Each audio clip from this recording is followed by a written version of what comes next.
సుమారు 70 లక్షల మంది రైతులు 70 లక్షల మంది రైతులు ఈ 70 లక్షల మంది రైతులకు ఒకేసారి రేవంత్ రెడ్డి ప్రభుత్వం 3,595 కోట్ల రూపాయలు ఫస్ట్ విడతకు రైతు భరోసా విడుదల చేసేటటువంటి కార్యక్రమం చేశారు. ఇక రెండో విడత రైతు భరోసాకు సంబంధించినటువంటి వ్యవహారంలో దాదాపు 5 ఎకరాలకు ఒకేసారి రైతు భరోసా విడుదల చేద్దామనేటటువంటి ఆలోచనలో రేవంత్ రెడ్డి ప్రభుత్వం ఉంటుండే. అంటే దగ్గర 75 లక్షల మంది రైతులు ఉంటే సుమారు ఎకరం లోపు ఉన్నటువంటి రైతులే 36 లక్షల మంది ఉంటారు. ఎకరం లోపు ఉన్నటువంటి రైతులే 36 లక్షల మంది ఉంటారు. అంటే ఇంకా 34 లక్షల మంది రైతులు మిగిలిరు. 36 లక్షల మంది రైతులకు రైతు భరోసా రేవంత్ రెడ్డి ప్రభుత్వం ఇస్తే 34 లక్షల మంది రైతులు ఉంటారు.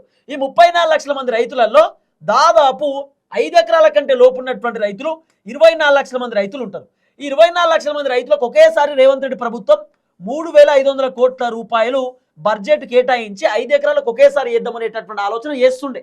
వాస్తవానికి రేపే 5 ఎకరాలకు రైతు భరోసా ఒకేసారి రావాల్సినటువంటి అవసరం ఉంటుండే. కానీ అంటే బడ్జెట్ లేనటువంటి సమయంలో ఆర్థికంగా కొంత ఇబ్బంది ఉన్నటువంటి నేపథ్యంలో రేవంత్ రెడ్డి దాదాపు 2 నుండి 3 ఎకరాలకు ఆయన సుమారు 1000 కోట్ల రూపాయలు రేవంత్ రెడ్డి ప్రభుత్వం కేటాయిస్తా ఉన్నారు. దగ్గర రేపు ఒక 10 లక్షల మంది రైతులకు రైతు భరోసా వచ్చేటటువంటి అవకాశాలు కనబడుతున్నాయి.